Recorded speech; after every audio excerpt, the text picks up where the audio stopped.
বাংলাদেশে অনেকের কাছে ক্রিপ্টো মানেই দ্রুত ট্রেডিং করে বড়লোক হয়ে যাওয়া, কিন্তু বাইন্যান্স অফিসিয়াল গাইডে যেটা স্বীকার করেছে সেটা শুনলে হয়তো আপনি আজই থেমে যাবেন। বাইন্যান্স নিজেই তাদের অফিসিয়াল গাইডে স্বীকার করেছে যে 95% ক্রিপ্টো ট্রেডার টাকা হারায়।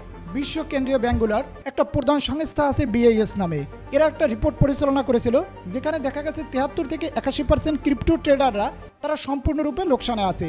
যে ক্যাপিটাল ইনভেস্টমেন্ট করেছিল সেটা তো আছেই, এরপর তারা ধার দেনা করেও বিনিয়োগ করতেছিল। ব্রাজিলের একটা বিশ্ববিদ্যালয়ে একটা জরিপ চালানো হয়েছিল যেখানে 300 দিনের একটা লিমিট সেট করে দেওয়া হয়েছিল এবং কিছু ট্রেডারদের বলা হয়েছিল এখানে যোগদান করুন। সেই কমিউনিটিতে যোগদান করে 300 দিন পরে দেখা যায় যে সেখানে 97% ট্রেডার সম্পূর্ণরূপে লোকসানে আছে আর 1.1% ট্রেডার কিছুটা লাভে আছে।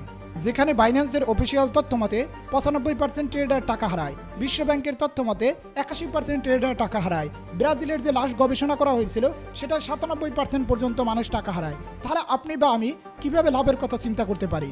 মাত্র 3 থেকে 4% মানুষ হিসেবে কিভাবে কল্পনা করতে পারি? এখন প্রশ্ন আসে, তাহলে কেন এটা এত কঠিন? ক্রিপ্টো চার্টে শুধু দাম দেখা যায় না, এর পিছনে কাজ করে বিশ্বের সুদের হার, ডলারের শক্তি, বড় বিনিয়োগকারীদের কেনাবেচা, সরকারের ঘোষণা, সোশ্যাল মিডিয়া হাইপ, বিটকয়েন হালবিং, এইসব জিনিস একসাথে বিশ্লেষণ করে সঠিক সিদ্ধান্ত নেওয়া সত্যিই অসম্ভব। ওয়ারেন বাফেটকে তো সবাই চেনেন, যাকে ইনভেস্টিং এর দুনিয়ার কিং বললেও ভুল হবে না। সেই লোকও কিন্তু এই ট্রেডিং এর ঘোর বিরোধী। সত্যি কথা হলো, যারা ক্রিপ্টো দুনিয়ায় খুব ভালো করেছে তারা মূলত ইনভেস্টমেন্ট করেছে 2 বা 5 বছরের জন্য।